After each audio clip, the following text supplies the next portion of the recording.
जय राधा माधव। आज का सत्संग 31 अगस्त 2021 सायंकालीन सत्र शाम 7 बजे से गुप्तकाशी हिमालय।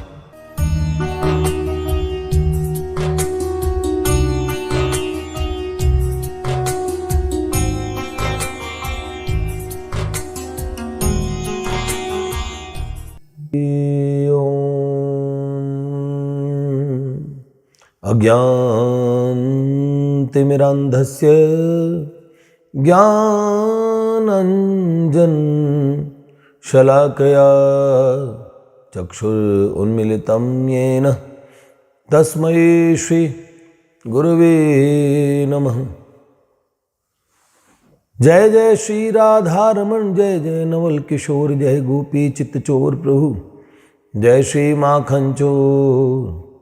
भक्त भक्ति भगवंत गुरु चतुर्नाम वपु एक, इनके पद वंदन किए नाशै विघ्न अनेक। नारायणं नमस्कृत्यं नरं चैव नरोत्तमं देवीं सरस्वतीं व्यासं ततो जयमुदीरयेत्। श्री लाडली लाल की जय, परम पूज्य बाबूजी बाबा की जय, देवर्षि नारद जी महाराज की जय। जय जय श्री राधे श्रीमन्नारदीय निकुंज विहारी विहरणी जू की जय। श्री प्राची विहारी लाल की जय। जय जय श्री राधे श्याम। देखिए, गुप्तकाशी के सुंदर स्थान पे हिमालय की तलहटी में, तलहटी तो नहीं है, तो हिमालय का और उत्तुंग शिखर है। सामने चौखंबा हिल्स, बर्फीले पहाड़ सामने से दिखते हैं और बड़ी कृपा यहाँ पे भगवान का इस सुंदर स्थान और उस पे श्री प्रियालाल जी की वार्ता, सब प्रकार से महादेव और भगवती महादेवी इसे श्रवण कर रही हैं और माँ आदिशक्ति ऐसी कृपा करें जो भी इन चरित्रों को सुने। तो जो इस चरित्र के नायक हैं, हर चरित्र के नायक कौन है, देखो अंत में आप सुनेंगे तो आपको पता लगेगा। वास्तविक नायक, महानायक, वो महान नायक कौन है? वो भगवान है, श्याम सुंदर हैं। वास्तविक नायक श्री कृष्ण हैं। क्यों?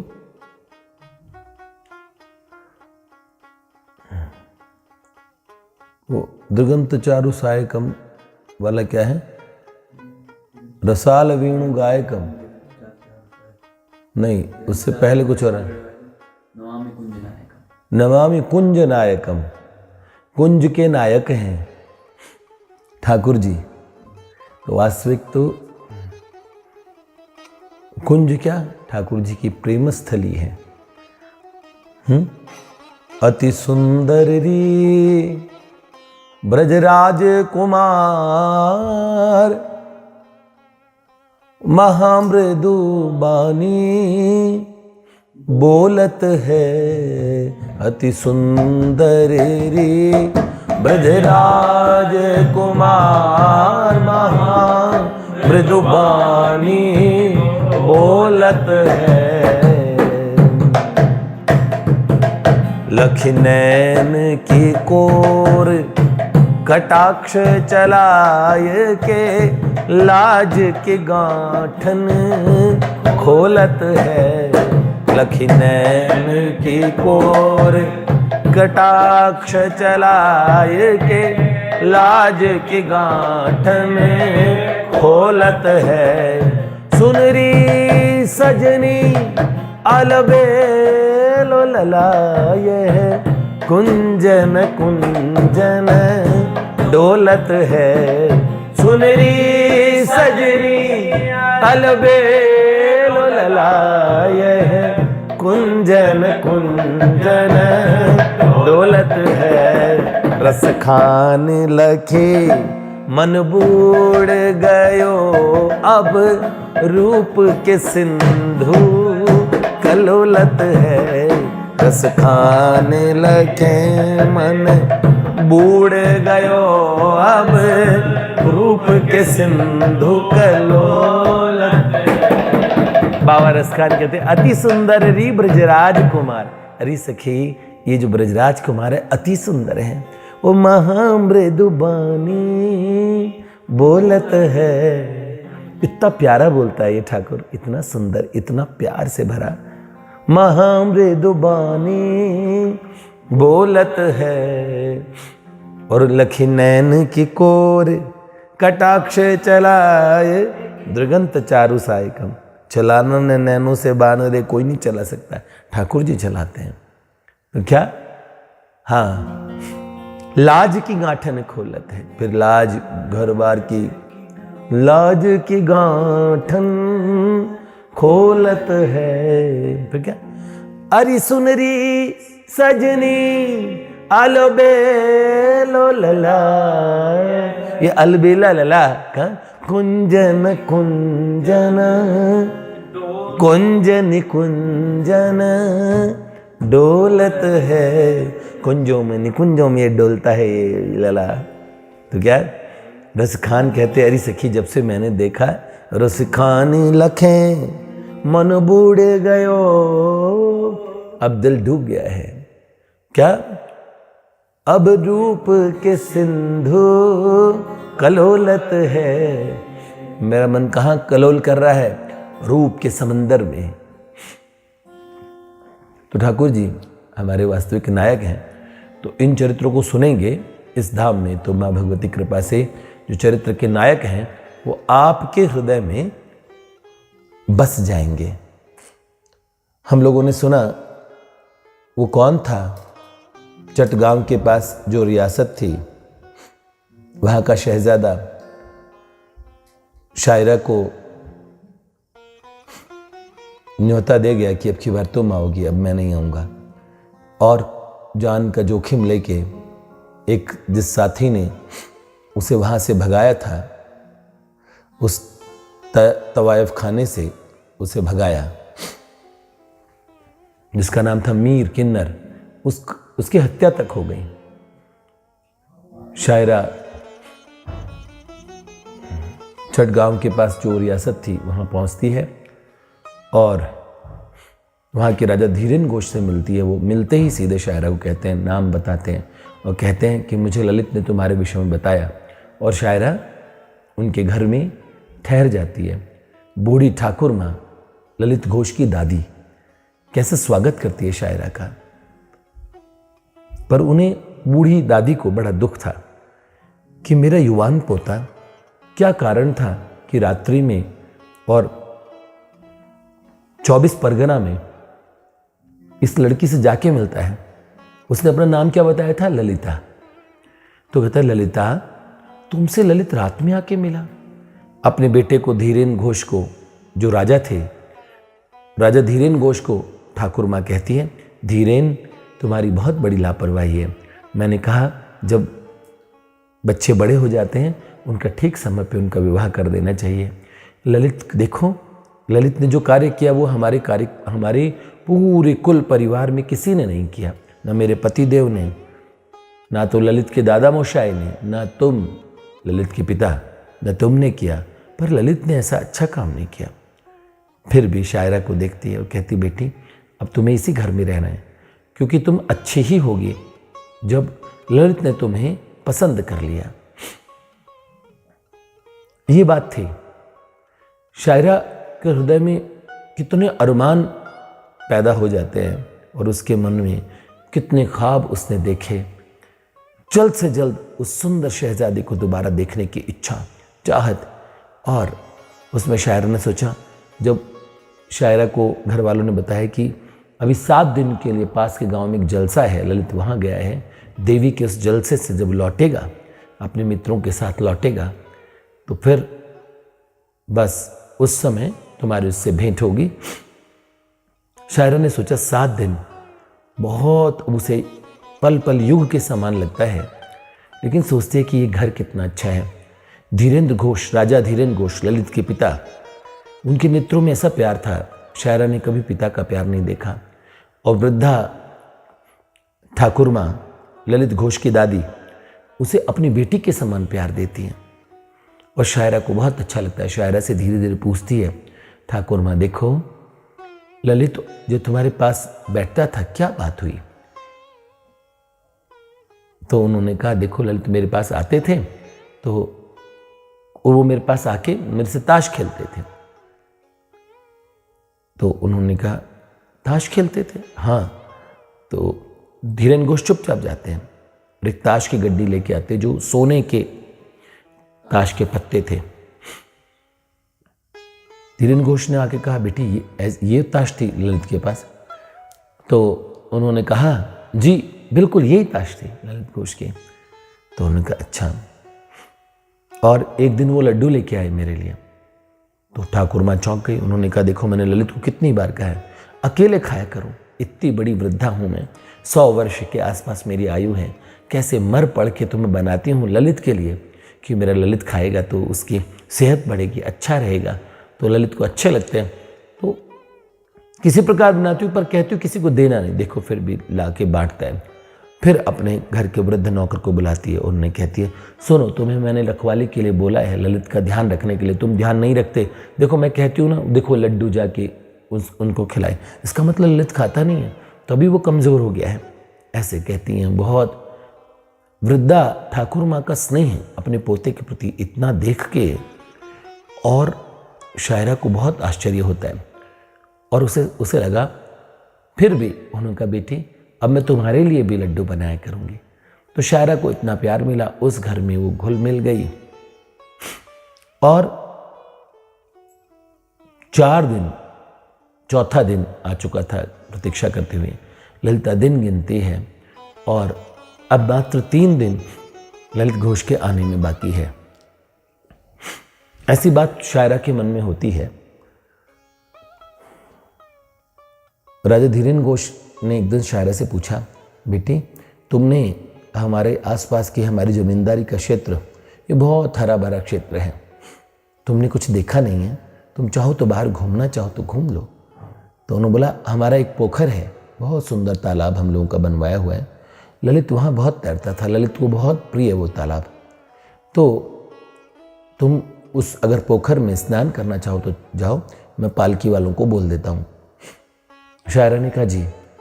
ललित घोष को जो तालाब, प्रियतम की हर वस्तु प्यारी लगती है और ललित घोष को तालाब प्रिय है, तो शायरा ने कहा, जरा मैं भी देखूं जहाँ पे ललित घोष तैरते हैं। शायरा के साथ में कई लठैत और राजा धीरेन घोष का मुख्य ताबेदार, सुरक्षा के कुछ सिपाही साथ में देखे और पालकी के कहार थे और वो कहार पालकी उठाते और शायरा उसमें बैठ के जाती है, बिल्कुल राजकीय सम्मान के साथ। उस पोखर को वहाँ के बाकी लोगों से एक बार खाली करवा के शायरा को वहाँ स्नान का अवसर दिया जाता है और शायरा को वहाँ काफ़ी देर तक वो बैठी रही। उसे बहुत अच्छा लगा। जब वो वहाँ से निकलने लगी, अचानक तेजी से कोई दौड़ के उसके पास आता है और उसका हाथ पकड़ लेता है। उसने जैसे ही देखा तो एकदम भय के मारे वो कांप गई। बरकत अली ने उसका हाथ पकड़ लिया था। उसने कहा, चल मेरे साथ वापस जाए। तो उसने कहा, किसी भी कीमत पे नहीं जाऊंगी। उन्होंने बोला, तेरे साथ बहुत बुरा होगा, देख। उन्होंने बोला, बुरा तो मेरा वहां था, अब उससे बुरा क्या होगा, जो बुरा होगा सो देखा जाएगा, मुझे किस चीज़ का। अरे तुझे, तू अपने आप को पहचानती नहीं है, तेरे को कौन समाज स्वीकार करेगा, बड़ी उम्मीदें बांध के आई है, देख तेरे साथ कितना बुरा घटित होने वाला है। जैसे उसने कहा मुझे परवाह नहीं। शायरा का जैसे हाथ पकड़ा तो अचानक जो सुरक्षा में लठैत राजा साहब ने भेजे थे अपने मुख्य ताबेदार को कि ध्यान से इनको लेके आना और लेके जाना, लेके आना। उस ताबेदार ने देखा कि ये कौन, किसने गुस्ताखी की, ऐसे हमारे राजा साहब के मेहमान हैं, और तुरंत उन्होंने पकड़ा और कहा, इसको 50 चाबुक मारो। और वहीं उसको 50 चाबुक ऐसे मारे गए, तड़पता रहा। उन्होंने कहा, जा यहाँ से भाग जा, अगर राजा धीरेन घोष को पता लग गया तो फिर तुम्हारे साथ में ऐसा अनिष्ट होगा जिसकी तुम कल्पना नहीं कर सकते। शायरा ने और बड़ी चैन की सांस ली। जो उसके मन में भय था, अब उसे लगा कि अब उसकी रक्षा करने वाले लोग ललित और ललित के परिवार के लोग उसकी रक्षा करेंगे। अब उसे किसी से खौफ करने की जरूरत नहीं है। जिस बरकत अली के नाम से वो कांपती थी, आज वो बिल्कुल निर्भीक थी। आज उसको लगा कि उसके प्रियतम का जो घर है वो उसमें वो सुरक्षित है। शायरा बाल्की में बैठने लगी, तभी चिल्ला के बरकत अली ने कहा, मैं कहता हूं ना तुम्हें, तुम बहुत बड़ी गलतफहमी का शिकार हो। तुम्हारे साथ बहुत खौफनाक और एक हकीकत जो तुम्हें पता ही नहीं, जिस ललित घोष से तुम मिलने आई हो और जिसके घर में, जिसके कारण, जिसके चक्कर में तुम आई हो, मैंने पूरी तहकीकात कर ली है। असल में वो ललित घोष वो कुछ है ही नहीं, और हो सकता है वो एक भूत हो, जिन्न हो, वो जिन्नात हैं। देखो तुम्हें कितना और बड़ा धोखा हो गया है जिसके लिए तुम आई हो। आगे की हकीकत जानोगी तो तुम्हें पता लगेगा, वो जिन्न है। तो शायरा ने उसे धुतकार के कहा, जाओ, अगर ललित घोष जिन्न है ना तो तुम शैतान हो, और तुम जो शैतान के पास होने के बजाय तो जिन्न के पास रहना अच्छा है। और ललिता जो शायरा थी वो तेजी से अपने एक कहार को, बूढ़े कहार को कुछ बुदबुदाते सुना शायरा ने। तो शायरा ने चुपचाप उस कहार को बोला, एक मिनट, मुझे आपसे एक बात करनी है। क्या कह रहे थे आप? उस बूढ़े कहार ने कहा, नहीं, मैं कुछ नहीं कह रहा था। उन्होंने कहा, आप कुछ कह रहे थे, मुझे कुछ सुना नहीं स्पष्ट, लेकिन आपकी बड़ी मेहरबानी होगी अगर आप मुझे बताएंगे तो। उस बूढ़े कहार ने चुपचाप से कहा, बेटी, ये मुख्य ताबेदार एक बार थोड़ी दूर गया है, वो तुम्हारे पास आए उससे पहले मैं तुम्हें इतना कहना चाहता हूं कि तुम बहुत छोटी हो।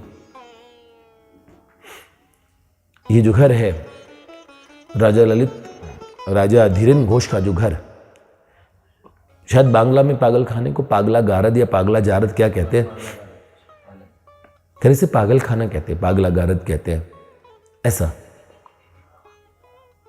और उन्होंने कहा, बेटी ये बात सच है, ललित घोष उसे गए हुए 25 वर्ष हो चुके हैं। तुम कहती हो कि तुम ललित घोष के बुलाने पे आई हो। यह व्यक्ति कह रहा था, शायद ये ठीक कह रहा था। इस परिवार के लोगों को लगता है कि ललित आज भी इनसे बात करता है। इनके घर के लोगों को ऐसा लगता है, ठाकुर मां, धीरेन घोष, इनको लगता है कि ललित आज भी है, तो ये उससे बात करते हैं। तो बेटी, ललित अपने जन्मदिन के दिन, जब वो 21-22 वर्ष का रहा होगा, उसे शेरबानियाँ पहनना बहुत पसंद था, घुड़सवारी बहुत पसंद थी, तैराकी बहुत पसंद थी। और अपने जन्मदिन के दिन घुड़सवारी करते हुए एक दिन घोड़े से गिर पड़ा और तत्काल उस स्थान पे उसकी मौत हो गई। और उसका जो कक्ष है, उस कक्ष में ठाकुर मां किसी को जाने भी नहीं देती। शायरा को याद आया कि ठाकुर मां ने, क्योंकि एक कक्ष में शायरा को ठाकुर मां ने बोला, इस कक्ष में एक दिन तो जाएगी, ये ललित का कक्ष है, ये ललित का कमरा है। तो लेकिन एक दिन ठीक समय पे तू ही उस कमरे की रख रखाव करेगी, आज तक तो मैं वृद्धावस्था में मैं करती हूं। ऐसी बात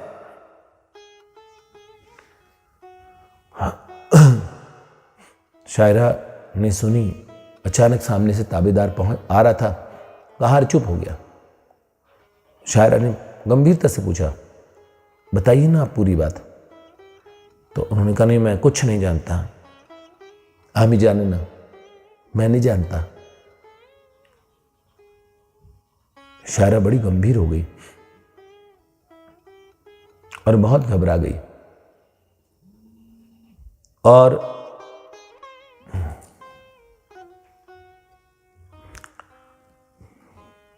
ताबेदार के भय से कहार ने आगे कुछ बताया नहीं। अब शायरा जब घर लौट के आती है तो उसके मन में बरकत अली की आवाज़ गूंजती है कि जिसके पीछे तो आई है वो है ही नहीं। उस कहार की बात याद आती है, बूढ़े कहार की, कि इसको पागला गारद, पागल खाना इसको कहते हैं, इस घर को। ये लोग किससे बात करते हैं, वो तो बरसों पहले ही मर चुका है। ऐसी बातें और जब सुनी, आज शायरा 4 दिन जो इस घर में उत्सव उसका जीवन उसे लगता था, लेकिन अब उसे एक अनजाने भय ने और उसको भयभीत कर दिया। शायरा समझ नहीं पा रही थी, एक तरफ राजा धीरेन घोष इतने शालीन, इतने श्रेष्ठ, इतने भद्र, क्या कभी वो पागल हो सकते हैं? एक तरफ ठाकुर माँ, प्यार की मूर्ति, प्रेम की मूर्ति, ऐसी वृद्धा ठाकुर माँ, ये कहीं से भी ये लोग मानसिक रूप से पागल नहीं लगते। शायरा को ध्यान आता, जब वो पता पूछती थी लोगों से उस समय, तो लोग उसे देखते थे गौर से। जब वो कहती थी कि धीरेन घोष के यहाँ जा रही है, और जब उसने जहाँ कहीं भी ये कहा कि ललित घोष के निमंत्रण पे वो आई है, तो सब लोग उसे अचंभे से देखते ही थे। और उसने देखा घर के बूढ़े नौकरों के अलावा कोई नौकर, उस बूढ़े नौकर के अलावा कोई नौकर शायरा से बात नहीं करता था। शायरा को लगा कि ये बात क्या है, मेरे पास कौन आया था फिर? वो कौन था? वो कोई प्रेत नहीं था, वो तो वास्तव में था। इतना सुंदर, इतना शीलवान, इतना अच्छा, वो कौन था? शायरा के मन में बार बार प्रश्न। उसने कहा, जान की बाजी लगा दूंगी, पर सच में अब मुझे ललित घोष से मिलना है। वो ललित घोष कौन? जब उसने अपने मुंह से खुद कहा कि ठाकुर धीरेन घोष मेरे पिता, ये कौन सच बोल रहे हैं कि बरसों पहले जिसने मुझे लॉकेट दिया, बाकी लोग कहते हैं बरसों पहले ललित घोष मर चुका है, लेकिन जिसने मुझे लॉकेट दिया वो फिर कौन? जिसने मुझे अपने परिवार की और जो कुल वधू के लिए जो पायल रखी थी खुद ठाकुर माँ ने, वो मुझे ला के दी, मुझे अतिशय स्नेह करने वाला है, वो कौन था? बस अब शायरा बहुत सारे प्रश्नों से घिर चुकी थी, लेकिन अब उसे इस घर में भय भी लगता। ठाकुर माँ बड़े प्रेम से, धीरेन घोष भी बड़े प्रेम से शायरा से बोलते, लेकिन 3 दिन अब शायरा बड़ी असहज हो गई। ठाकुर माँ सारे दिन चिंतन में भी ललित का कार्य करती थी। बार बार नौकरों को बुला के पूछती, अरे कितनी पोशाक दी ललित को? पूछने लगी शायरा, वो ललिता, शायरा नाम ठाकुर माँ नहीं जानती थी, तो पूछा, ललिता बेटी जब तेरे पास में ललित आया था तो कौन सी पोशाक पहन के आया था? तो उन्होंने बोला, जी पहले दिन जब आया था उसने नीले रंग की और सुंदर मखमली शेरवानी पहनी थी। उन्होंने कहा, अरे वो ललित को बड़ी पसंद है, ललित को बहुत पसंद है वो। तो उन्होंने कहा, मेरा ललित कितना सुंदर लगता है ना उसमें, ऐसे पूछा। तो उन्होंने बोला, जी। फिर उन्होंने पूछा, अरे भाई ललित को कितनी पोशाक दी है? तो नौकर ने कहा, जी 7 दिन के 7। तो उन्होंने कहा, अरे उसे कम से कम 14 पोशाक देते, एक राजा का बेटा है, पोशाक बदलेगा, दिन में 2 पहनेगा। इस तरीके से ठाकुर माँ की बातें सुनती है। और बस अब आने वाला है मेरा ललित 2 दिन बाद में, फिर 1 दिन निकलता है, ललित कल आने वाला है। और जिस दिन वो दिन आने वाला होता है, शायरा के मन में एक तरफ अपार प्रसन्नता कि काश ईश्वर करे ललित सच में हो, क्योंकि अगर वो नहीं हुए तो मुझे जीने का कोई मकसद ही नहीं दिखता है। अपार स्नेह से भरी शायरा उनकी प्रतीक्षा करती है, और बस वो दिन, प्रतीक्षा का दिन आ जाता है। और जब आता है तो ढोल नगारे जोर शोर से ललित के आगमन की तैयारी में ठाकुर माँ ने इतना सुंदर बंधनवार लगवाए, कदली केले के स्तंभ, कदली के वृक्ष लगाए गए, और बड़े तरीके से, बड़े सुंदर तरीके से पूरी दियों से, दीपमालाओं से पहली रात्रि में ही और एक दीपावली सी मना दी गई। कल मेरा ललित आएगा, सुबह बंधनवार और गुलाब जल और चारों तरफ मार्ग में छिड़का जा रहा था। और जहाँ से ललित का घर में उनकी सुंदर महल में प्रवेश हो तो बाहर के परकोटे से और भीतर तक और पुष्प की पंखुड़ियों को और लगाया गया मार्ग में कि मेरे ललित का मार्ग है। और देखा एक सुंदर पालकी सामने से आ रही है गाजे बाजे के साथ में। हाँ, अब शायरा के मन में बड़ी प्रसन्नता हुई कि देखो सच में ललित है। इतने लोग क्यों गाजा बाजा बजाते, क्यों इतने लोग सब बावले हुए जा रहे हैं। और ठाकुर माँ और भाई आरती की तैयारी करो, ललित आएगा, ललित का स्वागत करेंगे। दौड़ी वृद्धा दौड़ी फिरती हैं। शायरा भी आशाओं से भरी और इंतज़ार करती हैं। और ठाकुर माँ पालकी की अगवानी के लिए अपने और बाहर के परकोटे तक खुद चल के तेजी से जाती है। मेरे ललित को बुलाओ, मेरे ललित को देखे बिना मुझे कितने दिन हो गए। और वहीं जब कारिंदे सब आते हैं, शायरा की दृष्टि सीधी उस पालकी की तरफ है और ध्यान से टकटकी लगाती हुई शायरा देखती है पल पल कि अब ललित इस शायरी इस और पालकी से उतरेंगे। और अचानक ठाकुर माँ ने कहा ललित को बाहर लाओ, बाहर। तभी लोग आए तेजी से और ठाकुर माँ हाथ ऐसे फैला के और अपने हृदय से लगाने के लिए अपने लाडले ललित को और बिल्कुल उद्यत थे। और उसी समय घर के जो कारिंदे हैं, जो नौकर हैं, वो क्या करते हैं, गोद में अष्टधातु का इतना बड़ा श्री विग्रह, प्यारे श्याम सुंदर श्री कृष्ण का, और वो विग्रह निकालते हैं पालकी से। और ठाकुर माँ ने अपने प्यारे ललित को हृदय से लगा लिया और इतने चुंबन उनके मुखारविंद पे बूढ़ी वृद्धा ने किए। उन्होंने कहा कि मेरे प्यारे ललित, तू इतने दिन के लिए गया था, ऐसे हमारे घर सोना करके गया। तुझे तो तेरे दोस्तों के साथ, मित्रों के साथ तुझे मेला देखना अच्छा लगता है। देख तेरी प्रतीक्षा में और कौन खड़ी है। और शायरा ने वो दृश्य देखा, वो धक्क रह गई।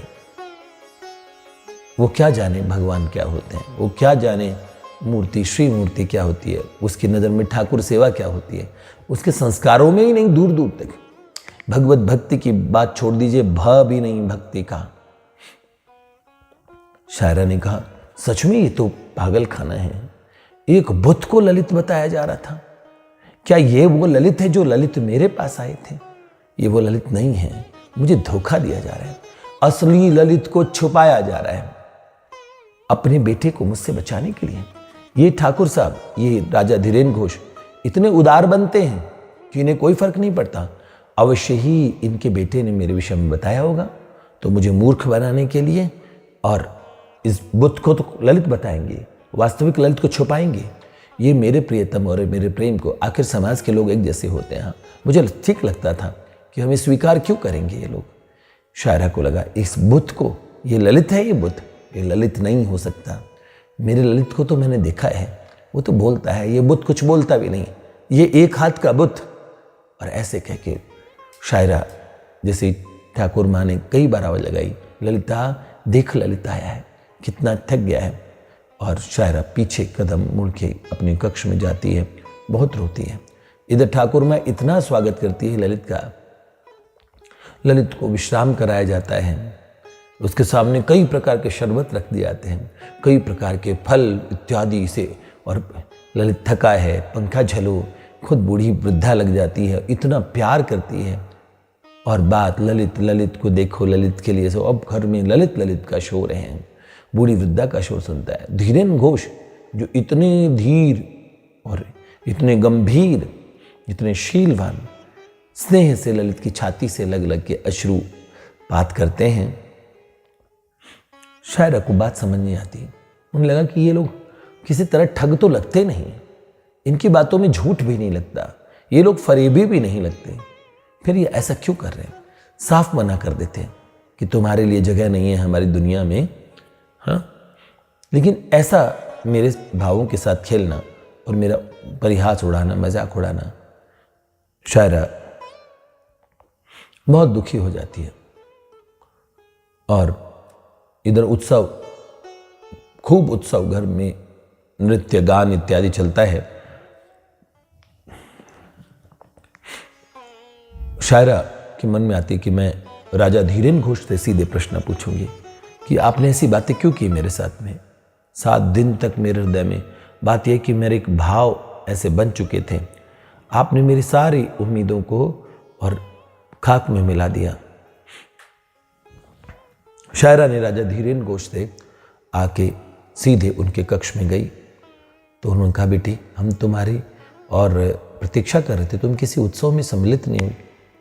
तो शायरा ने कहा, आप वास्तव में समझ नहीं रहे हैं या मजाक कर रहे हैं या मेरा मजाक उड़ा रहे हैं, आप सच बताइए। तो उन्होंने कहा, बताइए, आप बताना नहीं चाहते मेरा ललित कहाँ है। तो उन्होंने कहा, शायरा तुमने देखा नहीं, ललित तो आज आया था, तुम उसे और देख के तुमने उसे अनदेखा कर दिया, तुम चली गई। उन्होंने बोला, क्या उस बुत की बात कर रहे हैं? क्या वो बुत ललित है जो ललित चलता फिरता मेरे पास आया था? क्या वो ललित है? तो उन्होंने कहा, हाँ बेटे, ये वही ललित है। उन्होंने कहा, गांव के लोग आपके घर को पागल खाना कहते हैं, मुझे भी लगता है कि आपके घर पागल खाने जैसे है, आप किसी तरह पागल नहीं लगते, लेकिन ये क्या बात है? मेरे को गांव वालों ने बताया, मेरे को पता लगा कि आपका बेटा बरसों पहले जा चुका है। तो उन्होंने बोला, हाँ बेटे, मेरा बेटा ललित घोष और बरसों पहले और अपनी जन्मदिन की वर्षगांठ जब थी उसी दिन घोड़े से गिर के उसकी मौत हो गई थी। और मेरे बड़े भाई और मेरे खुद के, हमारे घर में कोई संतान नहीं, एकमात्र इस परिवार का एकमात्र कुल दीपक ललित घोष था। और मेरी वृद्धा माँ जो भगवती भवतारिणी की परम भक्ता है, और हमारा पूरा परिवार,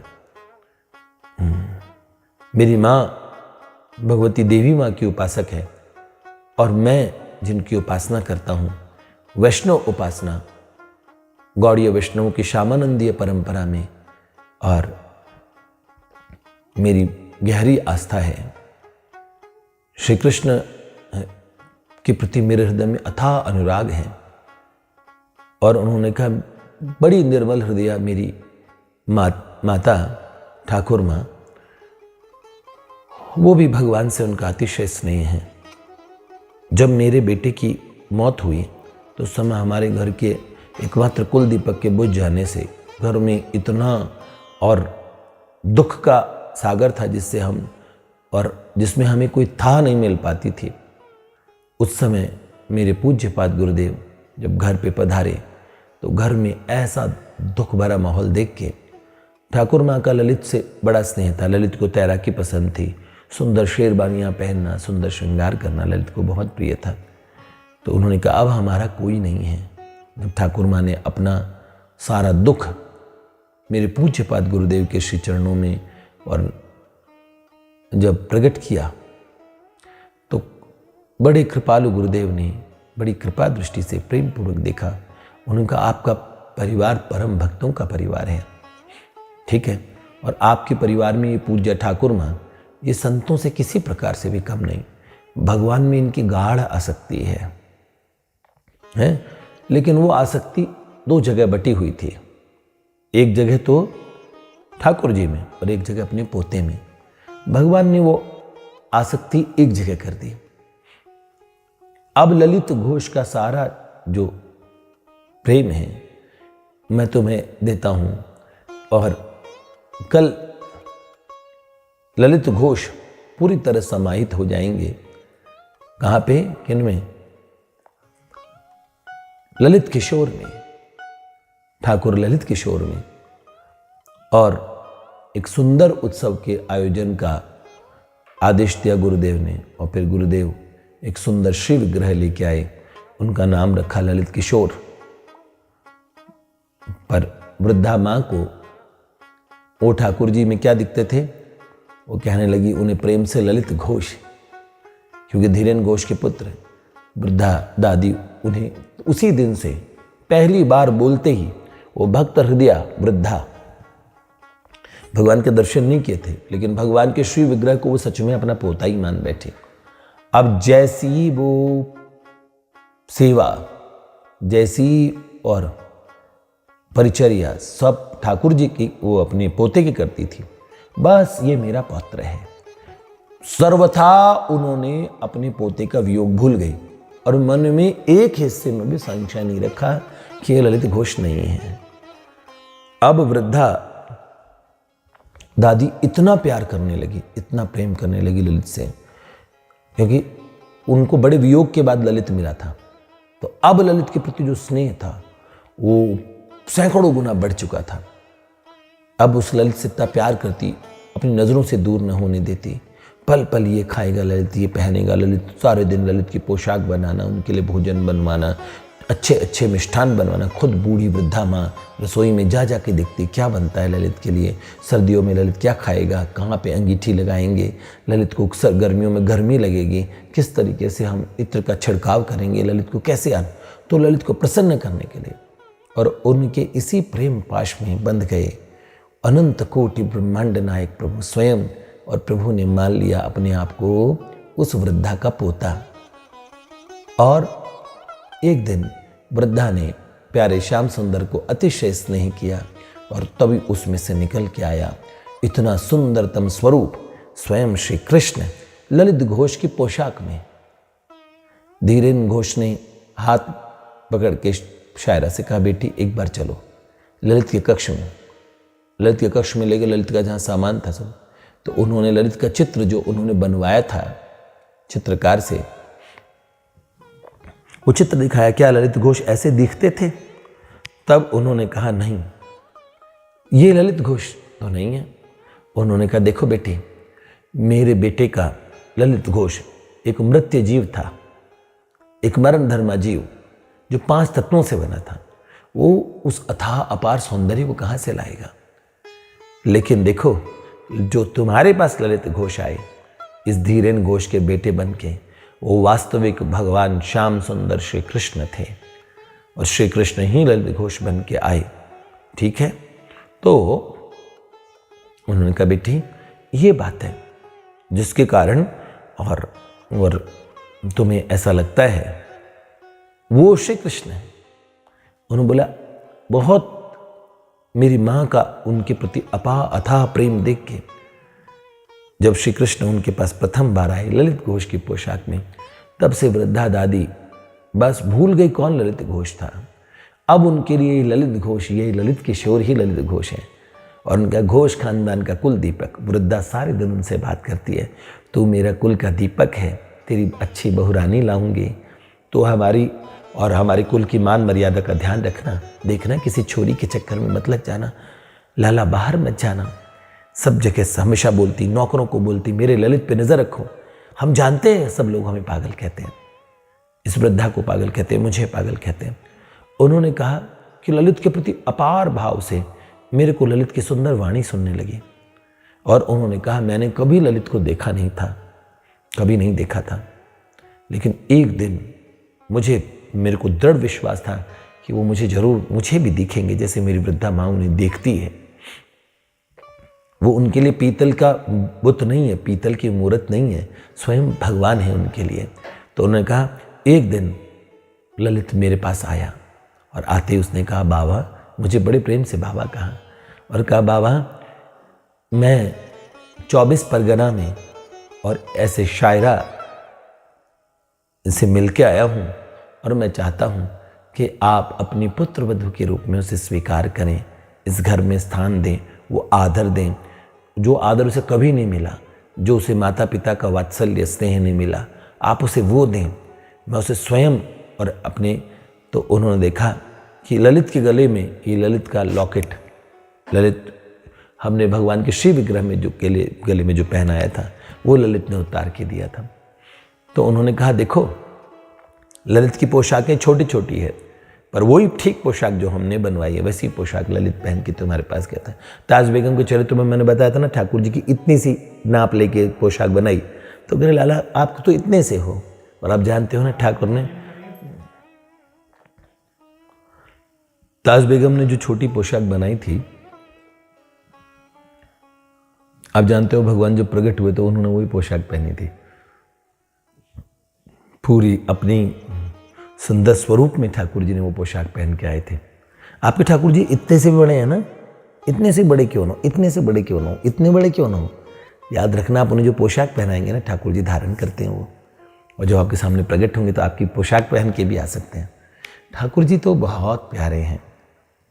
तो यही बात उन्होंने कहा, देखो वास्तव में जिन ललित घोष से मिली हो, मैं ऐसे मानूंगा कि तुम अगर ये पूरी कायनात है ना, इस कायनात में सबसे खुश नसीब हो, और तुम्हारे कारण मेरा ललित मुझसे मिलने आया। मैंने पहली बार उसके रूप को देखा।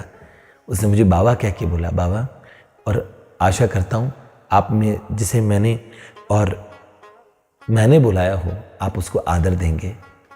उन्होंने बोला, शायरा तुम्हारे प्रति मेरे मन में, उन्होंने बोला, देखो तुम्हारी स्थिति क्या थी, पर कोटि कोटि पवित्रों से बढ़ के मैं तुम्हें परम पुनीता परम पवित्रा मानता हूँ। तुम्हें ललित ने पसंद किया, ये बात तुम जानती हो। वो ललित तुम्हारे पास आए थे। तो ये बात धीरेन घोष ने कही। शायरा दंग थी। शायरा ने कहा, क्यों इतना आप लोग झूठ बोलते हैं मुझसे। उन्होंने कहा, अगर वो आपके प्रभु थे, अगर वो आपके खुदा थे, आपके ईश्वर थे, तो मैंने तो कभी उनकी बंदगी नहीं की, मैंने कभी उनका नाम नहीं लिया, मैं उन्हें जानती तक न थी। क्यों वो मेरे लिए आए, क्यों, ऐसा क्यों? अगर वो बुत नहीं है, आप कहते वो ईश्वर है, अगर वो ईश्वर है तो वो मेरे लिए क्यों आया? वो तो अपने बंदों के लिए आता है। वो खुदा है तो वो इबादत करने पे आता है। मेरे पास, मैंने उसका सजदा नहीं किया, मैंने उसे बुलाया नहीं, मेरे हृदय में उसके लिए कोई प्रेम नहीं। तुम आपने कहा कि वो प्रेम से रीझ जाते हैं, तो वृद्धा ठाकुर माँ में भी प्रेम है, आप में भी प्रेम है, बनता है आप लोगों के पास में आना। मेरे पास क्यों आए? क्या इस क्यों का कोई जवाब है आपके पास? राजा धीरेन घोष गंभीर हो जाते हैं। और क्या जवाब था उस क्यों का, ये इसके अंतिम भाग में हम सुनेंगे। आप सबके श्री चरणों में प्रणाम करता हूँ। जय जय श्री राधे।